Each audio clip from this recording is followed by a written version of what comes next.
Nazi scum.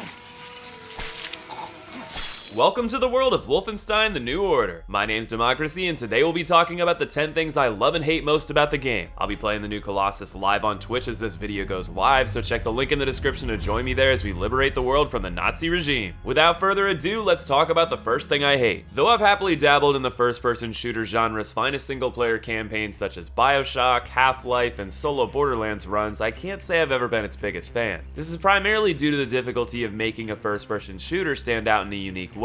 Often the genre boils down to fetch this item for a generic reason, forcing you to go down boring corridor and fight through endless waves of foes with guns, grenades, and grit. I heard the New Order had an incredible way of storytelling and was in good form to be a standout, so I bought the game on a whim in 2015 and gave it a shot, and promptly quit the game after 30 minutes thanks to the game's dry beginning. Dry, you say? There's action, bullets, and plane crashes. Well, yeah, but I felt lost, confused even. It was as if I was being thrown into a game midway. You're getting shouted at by someone to fix things, you're in the middle of an air fight with little idea what's going on, and you don't get any solid introduction to the characters. It was enough to make me toss the game aside for a long time because it didn't draw me in. One of the precise things that frustrated me aside from the narrative confusion was the lack of objective markers. As mentioned, these games often require you to move from point A to B to C and so on, but anytime you need to, you're never given any objective marker on the HUD. Sure, some players don't like this kind of thing for immersion purposes, but I'm not one of those guys. If a game isn't doing a great job of intuitively showing me where to go naturally, then I'd like a more direct approach. There is a map you can pull up to get an idea of where you're going, and I never got lost for more than a minute or two. But in a game like this that rides or dies on the pace of its action, even a momentary lapse can lead to some frustration. The most annoying part of this is there actually are objective markers sometimes, but they only appear when they feel like it, and only when you can visibly see your objective in your sightline. Well, what the hell is the point of them then? Speaking of pointless, I've got a potentially divisive complaint here. Once you made it past the slow portion of the introduction, the potential starts to kick in as you storm Death's Head's compound. At the climax, you're forced into making a decision between your buddy Fergus or the Green Soldier Wyatt to die by the hands of Death's Head. Okay, level with me here. If you've played this game, who did you kill? I would imagine most players kill Wyatt and let Fergus live because he's more valuable as a soldier. However, me being the softy I am, I couldn't let the younger man of the two perish before he'd even got his feet wet with the blood of his enemies, so I killed Fergus. And from my understanding, this has a large impact on the game in the form of upgrades. If you sacrifice Fergus, you get to lockpick throughout the game to get access to hidden loot stashes, and you get small armor upgrades that give you 10% more armor on each pickup. Sounds nice, right? Well, Fergus gives you the ability to hotwire certain doors for loot stashes, so that perk is essentially a wash with the lockpicking. But instead of a mere 10% bonus to armor pickups, Fergus's upgrades give you a raw plus 10 total to your health. That's miles better than a slightly improved armor pickup and could have made the game a lot less frustrating in its later hours. I love when games give the player a meaningful choice, but in this game you get to choose between two characters you barely know with no indication of it having vital impact on gameplay upgrades. Frankly, I think it's bullshit on that alone, but setting that aside, even though there's significant upgrade ramifications, it doesn't affect the story that much at all. Minor things do change, but the game still ends the same way no matter which timeline you choose. Also, come on, it was damn obvious the moment you killed one that you'd be fighting them as a robo buddy at the end. Enough with the hatred for now, let's talk about my favorite thing about the game, and that's the setting. While the introduction takes place in the heat of the war with the Nazis, the rest of the game takes place in an alternate version of the 60s in which the Nazis nuked the US, won the war, and took over the world. They did this by harnessing the technology of a secret society that gave them the upper hand. The revelation that the Nazis have won the war and rule the world is as shocking to the player as it is to the protagonist BJ, and it gives you every bit of motivation you need to lead the resistance against the oppressive evil. If that wasn't enough, you are reminded regularly at every turn just how terrible the Nazis can be. You'll see them taking in insane patients for horrible experiments,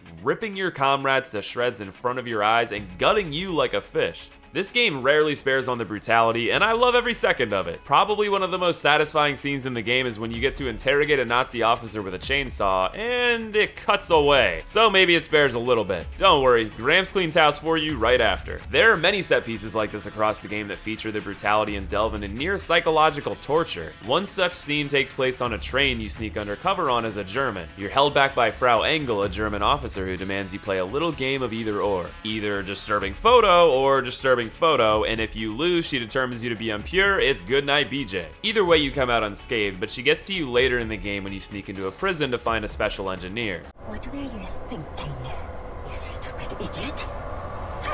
Don't worry, you're finally gonna give this vile wench a taste of her own medicine by cracking her face open. But give a look at that menacing desire for vengeance. I mean, just give a look at her at all. Beautiful. No, really, beautiful. There are loads of set pieces like this throughout the game that showcase the brutality of war and the sadistic nature of a universe that evil holds control over. It provides a thick, suffocating atmosphere that sets the stage for the quality story. That's right, I did say this game gets heralded for its narrative, and I have to say that it delivered. No, this isn't some Oscar-winning video game story, but it's far beyond what you normally get in a first-person shooter. You're BJ Blazkowicz, better known as Badass Son of a Bitch. After getting blown to shit by Death's Head, you spend 14 years as a vegetable in a psychiatric hospital. You're taken care of by a total babe who makes your mush of a brain rock hard enough to rise to the occasion. Also, you have sex with her. Her grandparents help you both infiltrate a compound and rescue the resistance, and this is where things take a bit of a halt. Most of what I described previously, the Death's Head raid, cleaning the house in the asylum, raiding the Nazi camp with the elderly, and of course the hanky-panky takes place before you rescue the resistance. Everything you do in the game to this point is largely varied and it keeps the story moving at a solid pace. But when you reach the resistance base, the game becomes a lot more linear. You have a powwow, get told to be a one-man army and retrieve fill in the blank, come back for another powwow, get told to be a one-man army and retrieve. You get the idea. The story between it all is still very compelling, and to the game's credit, the missions you do vary from undersea adventures to rocketing up to the moon, but ultimately it boils down to shooting through tons of Nazis. Of course, that's the primary point of a shooter, and they give you multiple different approaches to take. You can either use stealth, pick off enemies using ranged attacks, or get up close and personal with big things like dual wielding. There are two problems though. The first is that the missions feel disconnected in any way from the story. Perhaps it's how jarring the cutscenes are, or maybe it's how you're always off on your own and have little interaction in the actual levels with your comrades, but it feels like the story is strung together on strictly gameplay sequences that don't have a lot of life to them. But the second and main problem is that the stealth in this game is challenging to pull off and isn't horribly satisfying even when you do, and the balls to the wall run and gun playstyle that this game would be perfect for is heavily discouraged by the massive amount of damage that you take. It feels so damn boring taking little pot shots, run for cover, and hide to heal, rinse and repeat. I want to walk out like a damn tank and be able to have a high risk, high reward playstyle. And at times you can do this as long as there's decent armor and health pickups and the enemies are on the lower end. But when you get to the big bads at the end game, you can get melted from 100 to 0 in a matter of seconds, and it forces you into a box in a game that seems as if it's meant to encourage multiple playstyles. The second end of this is because not only do you take heavy damage, but your enemies become straight up bullet sponges. I'm talking putting multiple clips into a single foe and them still coming back for more. I played the game on the normal difficulty. As far as I'm concerned when it comes to difficulty, the perfect level of challenge is the one that the developer intends. Well, apparently the developers intended for you to get melted in record speed to the point it can feel absurd and even border on not being fun at its worst, which is the worst thing a game can do. But despite this, the game still does hold a great story for its genre, compelling gameplay for the first 2/3 of the experience, amazing set pieces featuring sadistically enjoyable hyperviolence, and a setting that complements it all perfectly. It certainly has flaws, but the game showed enough promise and potential for me to say that I liked it. Well, I liked the first 2/3. I genuinely hope that the sequel moves away from the high levels of bullet sponge and focuses more on interesting enemy encounters. But with as well loved as the New Order was, I'm not holding my breath on that one. Either way, I'll do my best to enjoy the experience for what it is, and I encourage you all to join me on Twitch as I do. Be sure to tell me what you thought of the New Order in the comments below, and as always, thank you all for watching, and I'll see you in the next video.